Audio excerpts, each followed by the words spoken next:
À l'intérieur de la maison, Shelby et Matt étaient endormis. Le silence pesait lourd sur cette maison isolée au milieu de nulle part, sur lesquels des remparts lourds étaient en train de se construire au-dessus. La bouchère n'était plus très loin. Elle attendait, avec son couteau de boucher, son couperet, qu'elle portait à la main. Le silence planait au-dessus des murs, le silence planait au-dessus des terres réclamées par des esprits. Un matin, Matt et Shelby se sont levés. Deux étranges petites filles les attendaient devant la maison. Ces deux étranges petites filles qui les attendaient devant la maison ne bougeaient pas. Elles observaient silencieusement à travers la brume, séparées par le large d'une étrange rivière qui n'était pas là avant. Elles observaient silencieusement la maison et restaient là en se tenant la main.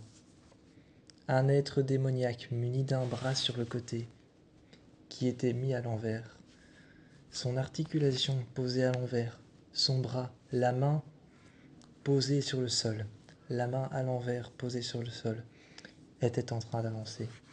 Cette chose, avec le dos de la main sur le sol, s'appuyant sur son bras, un autre bras à l'endroit sur lequel il s'appuyait sur son moignon.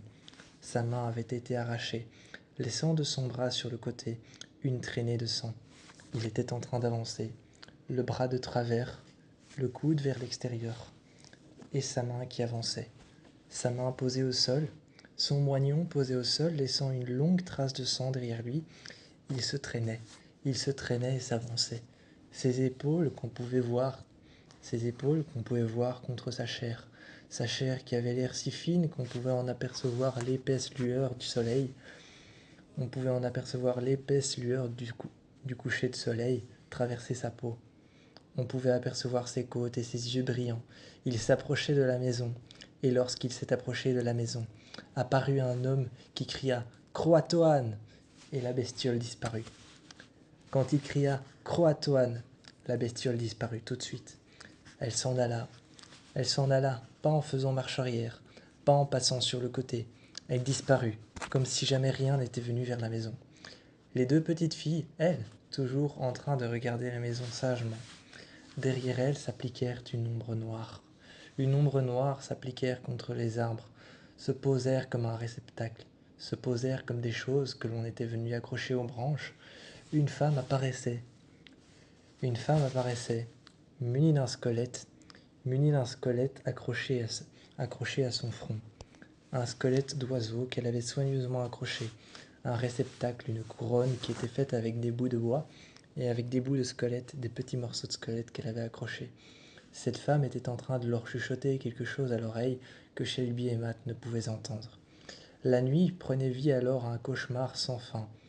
Ils daignaient revenir encore et encore à la charge. À la charge, ils daignaient enfin encore revenir et revenir. Ils revenaient et poussaient alors à la charge le cauchemar toujours plus loin. Le cauchemar s'enfonçait, la maison devenait de plus en plus profonde, tels les abîmes ou les abysses d'un endroit profond dont on ne peut ressortir. Shelby et Matt daignaient se battre et continuaient à essayer de se battre contre ces choses qui apparaissaient dans la maison. Un matin, un chemin de fer était juste devant la maison. Le long de ce chemin de fer, cette étrange bestiole, aux bras de travers, était en train de marcher, s'appuyant sur son bras avec son coude qui ressortait sur le côté, s'appuyant sur son autre bras avec son coude qui rentrait vers l'intérieur, sa main qui était contre le sol, ses côtes qu'on voyait apparaître à la lumière du soleil, sa peau si fine comme du papier trempé dans l'eau, était en train d'apparaître. Il était en train de marcher le long des rails. On entendit alors un train passer devant. Le train fit alors sortir des hommes, les uns après les autres, enchaînés. Les uns après les autres, enchaînés, apparus devant la maison de Shelby et Matt. C'étaient des hommes qui avaient été capturés par les colons de Roanoke.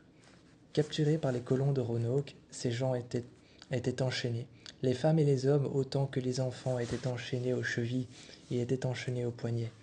Ils marchaient les uns après les autres, telle une marche de prisonniers. Il y avait la bouchère qui était en train de les faire rentrer dans des cages. À chaque fois qu'on faisait rentrer quelqu'un dans les cages, on les appelait les confédérés. On les appelait les confédérés. Ils avaient été choisis dans un camp sur le côté, au bord de la route. Visiblement, le train s'était arrêté au mauvais moment. La mauvaise nuit au mauvais moment, ils avaient été tous attrapés. C'étaient des confédérés. Le drapeau avait été laissé, avait été levé. C'est pour ça qu'on les avait trouvés. Leur drapeau avait été brûlé en guise de symbole. La bouchère les avait emmenés, leur mettant une cage avec des pics vers l'intérieur face à leurs yeux et face à leur peau, leur déchirant la peau comme des scalpels, comme des, comme des lames de rasoir, leur déchirant la peau et leur faisant des marques de sang, le sang qui était en train de tomber, de tomber doucement sur leurs lèvres et de rentrer à l'intérieur de leur bouche. Le goût du sang, le goût du métal à l'intérieur de leur bouche, ces confédérés dont on avait brûlé le drapeau étaient enfermés juste à l'intérieur de ce train qui s'était arrêté devant la maison de Shelby et Matt. Toute cette aurore était en train de se répandre comme un virus mortel juste devant leur maison. Les confédérés étaient en train de rentrer. La maison était envahie. Partout le mal était en train de se dissiper comme un virus mortel. La bouchère était en train de chercher Shelby et Matt qui étaient en train de se cacher.